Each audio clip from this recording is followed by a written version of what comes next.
जब देश में एक धाकड़ सरकार होती है तो दुश्मन भी कुछ करने से पहले 100 बार सोचता है। क्या आपने कभी सोचा है कि अगर सरकार न होती तो क्या होता?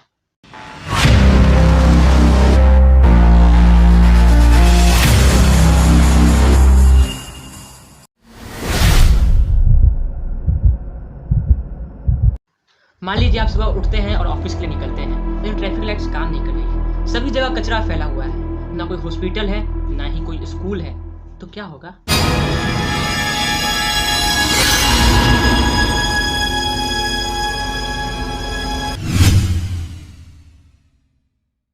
कुछ लोग कहते हैं सरकार बेकार है, लेकिन क्या यह सच है?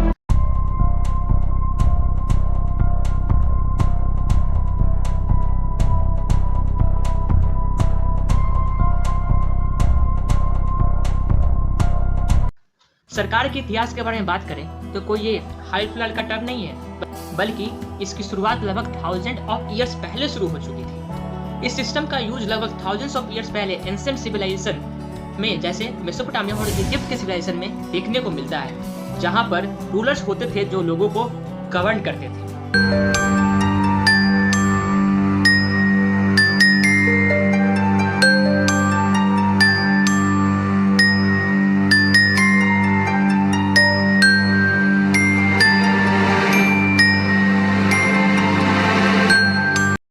लेकिन गवर्नमेंट का मतलब होता क्या है? गवर्नमेंट मतलब एक ऐसा पॉलिटिकल सिस्टम जो कि लोगों के लिए रूल्स एंड रेगुलेशन और पॉलिसीज बनाने के लिए बनाया गया है, जिससे हम कॉमन लोगों का ग्रोथ और डेवलपमेंट हो सके।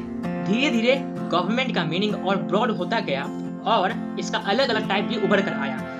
हमारे कंट्री में जिस तरह का गवर्नमेंट का सिस्टम है उसे कहते हैं डेमोक्रेटिक सिस्टम ऑफ गवर्नमेंट, जिसकी शुरुआत ग्रीस ने की थी, और इसमें लोगों को डिसीजन मेकिंग प्रोसेस में बोलने का हक होता है। गवर्नमेंट का कंसेप्ट ब्रॉड मैनर में रेनेसां मतलब पुनर्जागरण के समय उभर कर आया, जिसकी शुरुआत 14th सेंचुरी में इटली से हुई थी।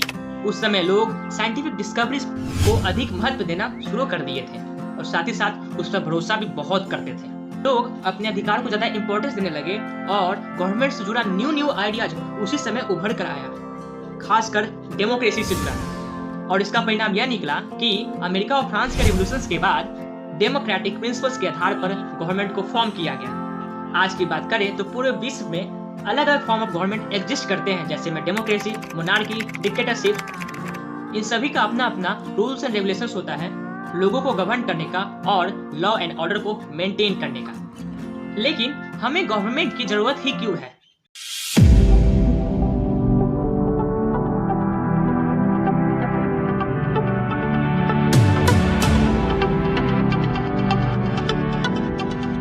इमेजिन करिए आप एक ऐसी दुनिया जहां पर ना कोई रूल्स रेगुलेशन है, ना ही कोई लॉ एंड ऑर्डर है, ना ही कोई प्रोटेक्शन है, तो क्या आप उसमें सरवाइव कर पाइएगा? कभी नहीं। उल्टा आप वहां पर अपने आप को असुरक्षित महसूस करिएगा और आपको कभी शांति मिलेगी ही नहीं। वहां आप सिर्फ औरों से बचने के लिए लड़ते रहिएगा। लेकिन सरकार के आने के साथ आता है सुरक्षा, मार्गदर्शन और विश्वास। सरकार किसी भी सोसाइटी का बेस होता है जो नागरिकों की अधिकारों की रक्षा करने के साथ साथ इम्पोर्टेंट डिसीजन लेता है लोगों की ग्रोथ और डेवलपमेंट के लिए। एजुकेशन से लेकर हेल्थ तक, इंफ्रास्ट्रक्चर से लेकर सिक्योरिटी तक, सरकार हमारे जीवन के हर दिन के आधार को मजबूत बनाती है। सरकार के इंटरवेंशन के बिना लोग हमेशा अपने इकोनॉमिकल डेवलपमेंट के लिए जरूरी इंफ्रास्ट्रक्चर की कमी महसूस करते हैं। हम लोग अपने एजुकेशन के लिए सरकार पर निर्भर रहते हैं। गवर्नमेंट हम लोग की सिक्योरिटी, डेवलपमेंट और ग्रोथ के लिए बहुत जरूरी है। हम लोग अपना लाइफ एक तरह से इमेजिन ही नहीं कर सकते बिना गवर्नमेंट के बिना, क्योंकि rules and regulation banana, policy को इम्प्लीमेंट करना, कहाँ पर क्या कमी है क्या नहीं, किसको क्या चाहिए किसको क्या नहीं चाहिए, किस सेक्शन को ऊपर उठाना है, किस सेक्शन को लेवल में लाना है, इन सभी को बारीकी से समझने का काम सरकार करती है। सरकार के बिना हमारा लाइफ बिल्कुल अधूरा सा है। इंडिया में गवर्नमेंट अपनी पावर हम लोगों से प्राप्त करती है। हम लोग वोट देकर अपने रिप्रेजेंटेटिव को चुनते हैं और वही रिप्रेजेंटेटिव सरकार का गठन करते हैं। तो अगली बार जब आप सरकार की इम्पोर्टेंस पर सवाल करते हैं तो आप याद रखें, सरकार हमारी सभ्यता का आधार है, हमारे अधिकारों का रक्षक है और हमारे भविष्य का निर्माता है। इसके बिना अशांति का राज होता, लेकिन इसके साथ विकास की किरण है।